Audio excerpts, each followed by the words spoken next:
Welcome back. You are now looking at the pages area, and the paging system is very close to the post system in terms of how we present information.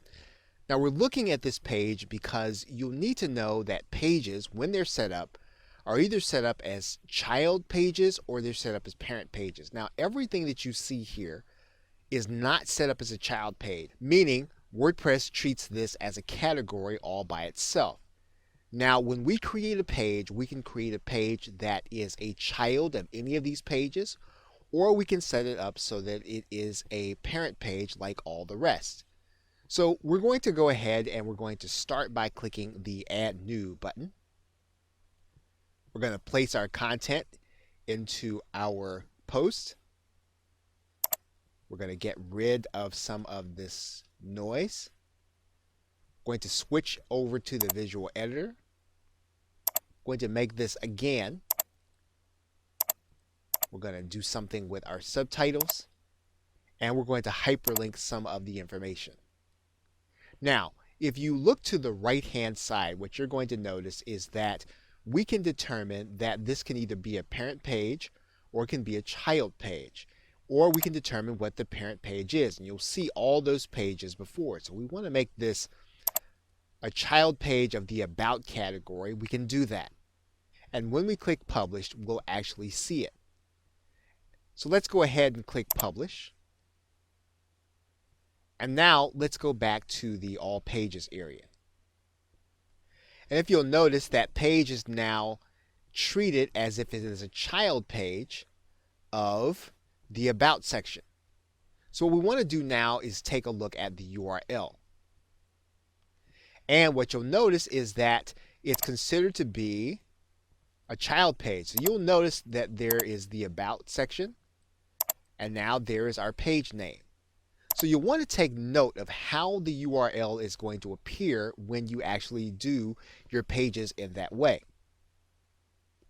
Now there's one other aspect to our post that we'll need to take a look at. And what we can do is we can actually set a featured image that's going to appear at the top of our content.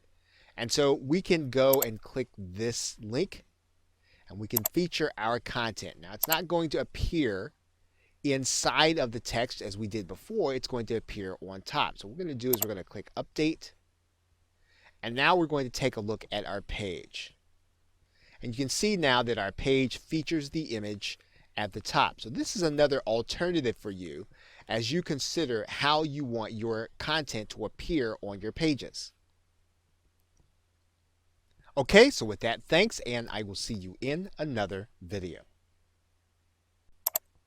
Welcome back. Now in this video, we're going to be discussing changing the theme.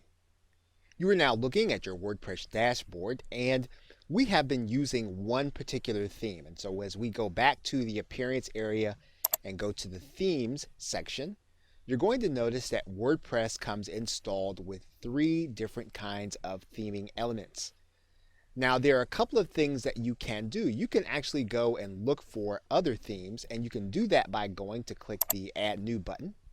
And WordPress will give you some options as to other themes that you can add to WordPress. Now these themes are actually going to be free to you, and they may indeed require some, but for the most part, you'll be able to get these themes and use them as part of your marketing efforts if you're willing to make some changes. And as you progress, you can actually go and purchase a theme that is closer to what you want. But as you just get started, you will be able to pick from these themes and implement them into your WordPress website. So in this particular case, let's use one of these themes. And all we'll need to do is to click the Install button. We can preview the site and see what it's going to look like. We can leave it. That'll take us back to the theming area, and we can try another one. And we can install, and then we can preview. And we can see if we like it or not. If we like it, we can choose to activate it. Now you'll notice now that our 2017 theme is no longer active, but this is our theme now. So if we go to our front page, our site's going to look different. Now what we can do is we can actually go back and we can change our theme back to the way that it was. And we do that by going back to our theme and then reactivating the theme that was there. Now, in order to find other WordPress themes, what we can do is you can do a Google search, and you can actually just type in WP or WordPress theme, and you'll have some alternatives that you can look through. Okay, so with that, thanks, and I will see you in another video. Welcome back. Now in this video, we're going to be talking about adding basic functions through WordPress. Now you may run into situations where you are going to want to change some of the functionality inside of your WordPress site. And in order to do that, you are going to be looking to change some of the plugins. And to do that, you're going to go to your plugins area. And WordPress makes this very convenient to be able to do. And what you're going to do is you're going to start your search inside of WordPress. And you'll see that there's a keyword area right here. And what you can do is you can place the function that you're actually looking for. So, for example, you're trying to find some additional functionality so that you can add a forum. And so you might type in forum here. And WordPress will search for all of the plugins that can be used that will put a forum onto your site. And so you can actually see reviews and what you can actually add to your WordPress site by clicking the install button. Maybe you're looking for an appointment calendar. And so you're going to type in appointment, and once again, you're going to see all of the functions that you can add to your WordPress site. Now, this is not necessarily going to change your entire site into this, but it will add it to your WordPress site. So the way that you change the functionality first is you're going to start within WordPress. Now, of course, you can go and you can search in Google, you can search in Yahoo, you can search in Bing to try to find it, but this is going to be the very best place for you to be able to start because you're going to be able to see the reviews. You can do the same thing with themes. You can click Add New Theme. And what you can do is you can actually use what's called the feature filter. And you can start to look for themes according to the parameters that you want. And so if you are looking for a theme with 3 columns, and you're looking for something that has a custom header, then what you can do is you can actually apply these filters. And WordPress will actually bring you back some of the themes that you will be able to use. Now, once again, all this does is change the basic look of your theme. If you want to change the functionality, you are going to want to use the plugins. Now, if you find that you've installed a plugin, now let's go to the installed plugins area, and you are uncomfortable with what it is doing on your site, what you can do first is you can deactivate the plugin. And what that will do is that will take out anything that you've done with that plugin on your site. You can then go on to delete that plugin, and that will delete everything that you have done with that plugin, and it will also take the plugin out of your site. Now, in some cases, you will need to do this because your site may not do what you wanted to do once you've installed a plugin. And so one of the ways that you investigate is to go back and take out plugins that you have put in if your site was working correctly prior to your installing it. Okay, so with that, thanks, and I will see you in another video. Welcome back. Now in this video, we're going to be discussing automating marketing processes in WordPress.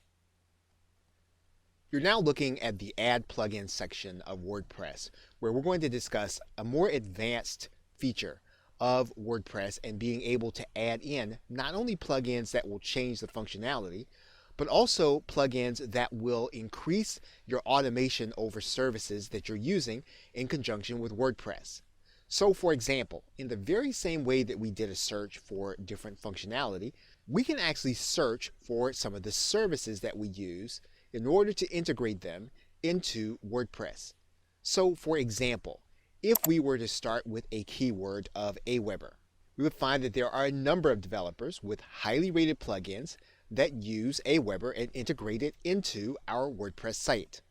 A number of marketers use services like GoToWebinar.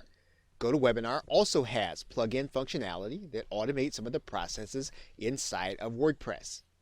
Some marketers use the service IFTTT, or if this then that, and there are a number of plugins that will integrate some of that functionality into, again, your WordPress site. The same is true for GetResponse and for ClickFunnels. You'll find processes for Amazon, for eBay, and for Google AdSense. So as you begin to use services on your WordPress blog, one of the things that you're going to want to do is you're going to want to check to find out if there's an integration plugin that will help you to be able to enact some of these things faster and more efficiently. Okay, so with that, thanks, and I will see you in another video. Welcome back. Now in this video, we are going to set up your tracking systems inside of your WordPress site. You should now be comfortable with the plugin area. And so what we're going to do is we're going to take what we have learned and we're going to apply this to being able to set up our tracking with Google Analytics inside of our website. And so we can do that by going to the plugins area, typing in the keyword Google Analytics. And we're going to find a number of plugins available. So we're going to install this one. It says it's user-friendly and has good reviews. Once it's installed, we're going to click Activate. And now our plugin is active. So now what we're going to do is go to the left-hand side menu. You'll see that we have the Analytics plugin. And so what we're going to do is we're going to open up this area. We're going to need to give this plugin permission. And now what we're going to need to do is to go through the authentication process. We'll be asked to go to our Google Analytics account. We'll then be given an access code by Google. We're going to go ahead and paste that code in. We're going to do this off camera. And once we do that, then our code will be ready to add our tracking system to our site. And so for this plugin to work, what we're going to do is to write the name in of our property. And then we're going to click the Add button.